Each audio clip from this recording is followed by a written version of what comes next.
Kalian pernah gak sih nonton film Bangku Kosong? Gue belum lagi. Gue juga gak nonton lagi. Nih, gue ceritain sinopsisnya ya.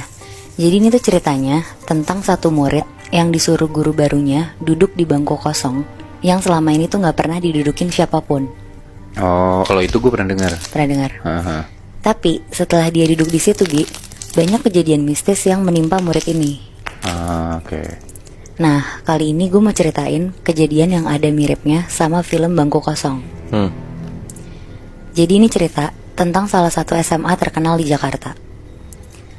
Kejadian ini sekitar tahun 90-an. Jadi ada perempuan namanya Kika. Kika ini kelas 2 SMA. Kika tipe anak yang aktif di sekolah. Dia ikut ekskul dan ikut OSIS juga. Pokoknya tipe-tipe anak gaul di SMA gitu, Moy, Bi. Mukanya cantik, badannya bagus, benar-benar idaman laki-laki di SMA. Jadi waktu itu, pas hari Senin, pas bel sekolah bunyi, Kika tuh belum sampai, dia telat 15 menit. Akhirnya pas dia sampai sekolah, untungnya pagar tuh masih dibuka. Dia masih boleh masuk ke sekolahnya. Dia lari masuk ke kelasnya sambil ngos-ngosan. Kika nih panik banget karena jam pelajaran pertama itu tuh pelajaran matematika. Dan gurunya terkenal killer banget.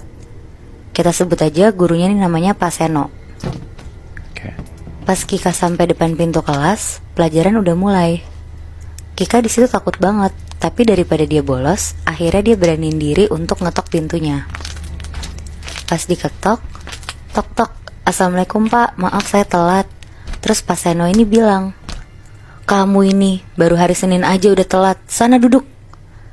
Akhirnya Kika minta maaf dan langsung duduk di bangkunya Kika. Kika ini posisi duduknya tuh di pojok kiri paling belakang. Terus pelajaran udah dimulai seperti biasa. Dan pas banget di hari itu mereka ada ulangan harian. Pas Kika lagi ngerjain, Pak Seno tuh selalu ngeliatin ke arah Kika dari meja guru. Sampai Kika tuh gak fokus buat ngerjain ulangannya. Akhirnya Kika ngerjainnya buru-buru dan selesai paling pertama. Pas dia kasih kertas ulangannya ke Pak Seno, ternyata Pak Seno langsung nilai di situ juga. Setelah nilai ulangannya dikasih, ternyata Kika tuh kaget banget. Dia dapat 5 nilainya. Dan Pak Seno juga agak marah bilang ke Kika, "Kika, kamu kalau peduli sama nilai kamu, ketemu saya pulang sekolah ya di kelas ini." Di situ Kika setuju, karena nilai dia juga kurang bagus kan. Akhirnya bel jam pulang sekolah bunyi. Semua murid-murid udah siap-siap mau pulang. Tapi Kika tetap diem di kursinya sambil nungguin Pak Seno masuk ke kelas.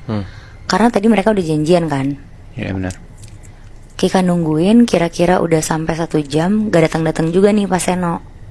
Jam pulang sekolah anak SMA kan jam 3 sore ya biasanya. Iya. Berarti ini udah jam 4 sore, Kika masih di kelasnya dan belum ada tanda-tanda dari Pak Seno. Dan Kika sendirian nih? Sendirian. Oke.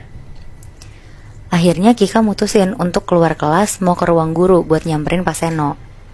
Pas Kika mau keluar kelas, tiba-tiba Pak Seno ini datang. Terus Pak Seno bilang, "Maaf ya, saya tadi input nilai dulu di ruang guru." Setelah dari situ, akhirnya mereka bareng-bareng lanjut masuk ke ruang kelas. Terus Pak Seno duduk di kursi meja guru yang di depan. Kika narik bangku dan duduk di depan meja Pak Seno.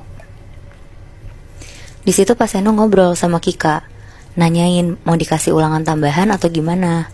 Tapi selama ngobrol tuh Pak Seno ngeliat kemana-mana gitu. Kemana-mana maksudnya? Nah Moe, lo bisa ngerasain kan kalau lawan bicara lo lagi ngobrol sama lo, tapi matanya tuh gak ngeliat ke mata lo.